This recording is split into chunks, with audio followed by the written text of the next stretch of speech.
Notre focus sur l'actualité internationale, on vous parle ce matin de cette situation terrible dans le Haut-Karabakh. Le Haut-Karabakh, c'est ce territoire peuplé à majorité d'Arméniens, enclavé en Azerbaïdjan, un territoire qui traverse une crise humanitaire sans précédent, puisque la seule route terrestre qui le relie à l'Arménie est bloquée justement par l'Azerbaïdjan, qui est accusé par certains de vouloir réaliser une épuration ethnique. On vous parle aussi ce matin de tout ça parce qu'une quinzaine d'élus français se sont rendus sur place, des élus de tous bords pour tenter d'acheminer un convoi humanitaire. Il y avait parmi eux Xavier Bertrand, qu'on entendra dans cette matinale, président LR des Hauts-de-France, Bruno Retailleau, chef des sénateurs LR, ou encore Anne Hidalgo, la maire socialiste de Paris.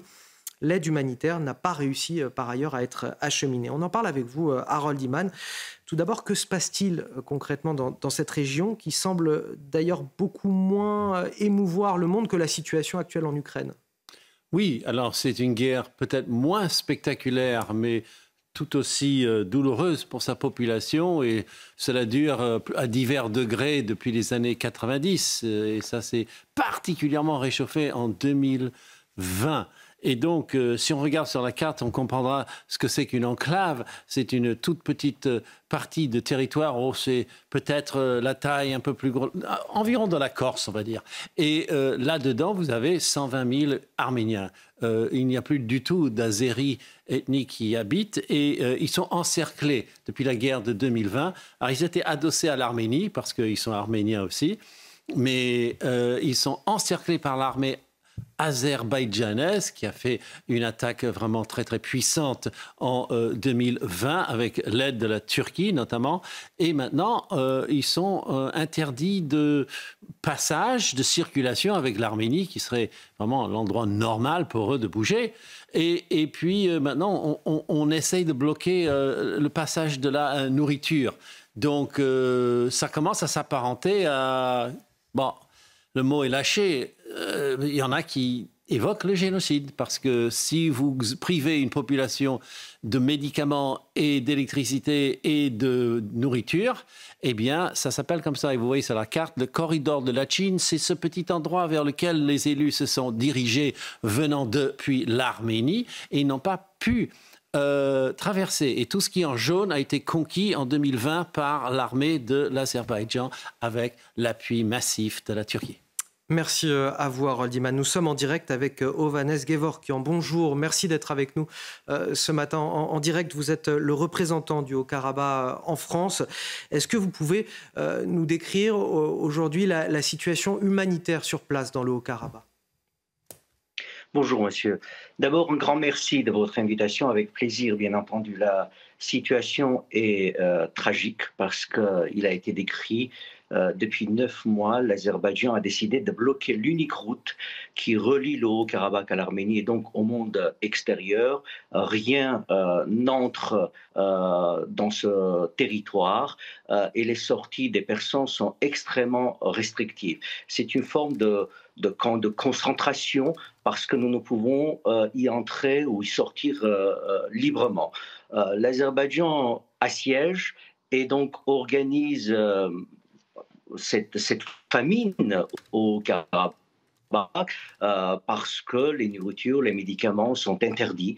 Il y a une sorte d'épuisement jour après jour de la population à cause des pénuries de médicaments, de la nourriture et des conditions de vie qui sont extrêmement difficiles. Les évanouissements deviennent de plus en plus fréquents dans les files d'attente interminables qui durent pendant des heures pour pouvoir acheter un morceau de pain.